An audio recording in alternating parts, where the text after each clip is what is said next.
All right, the next group of muscles that we're going to talk about for stretching is probably the second most common that I get people asking about, and that's the hamstrings. There's a lot of different ways to stretch your hamstrings, and some of them are better than others when you have posture issues. So let's kind of go through a few ways and show you the do's and don'ts.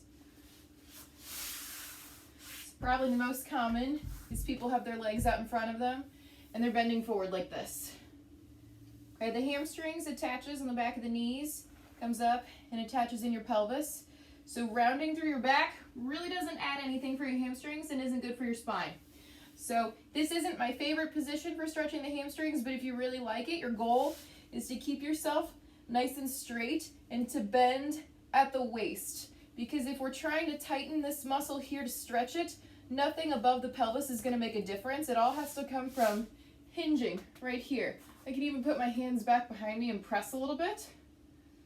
But our goal is to stretch the back of the legs, not the spine. There's a couple other stretches we talked about for the spine. So that's really not adding anything to your hamstrings to hunch over in a ball like that. I think it's hard to stretch them both at the same time. So I prefer doing one at a time. And if you like the sitting version, it's the same principle. This is not helping your hamstrings. This is. So really trying to bring the whole body in a straight line towards your leg is going to get you more stretch back here. You could do it like this. You could do it in a position like this, like a jazz split going forward. But the whole goal is to hinge right here at the pelvis. And that shouldn't really be changing or hindering anything in your spine. And it's actually going to maximize the stretch in the hamstrings in that area. Okay?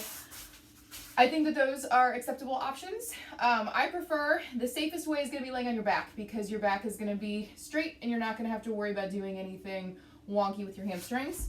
So if you lay on your back, you can have one leg straight and the other one can be here, pulling up towards your head. If this is hard to reach or if you want to get down lower, you can use, I have a yoga strap here, but really anything will help. You can hold on here and go like that. Another thing too, when you're stretching your hamstrings, sometimes we go like this because we'll feel it more.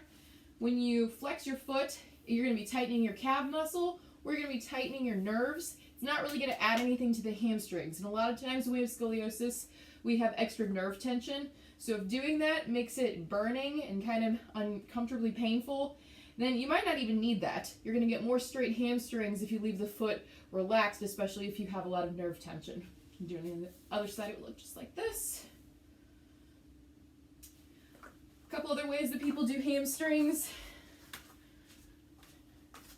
Standing. Again, going like this. My back rounded isn't really adding anything to the stretch. It all comes from the hinging of the hips. So I could get just as much stretch here. I could bend my knees a little bit just to make sure I'm getting the muscles and not the ligaments. But I'm going to get more stretch through here than I am relaxing, because see, now my butt tucks under.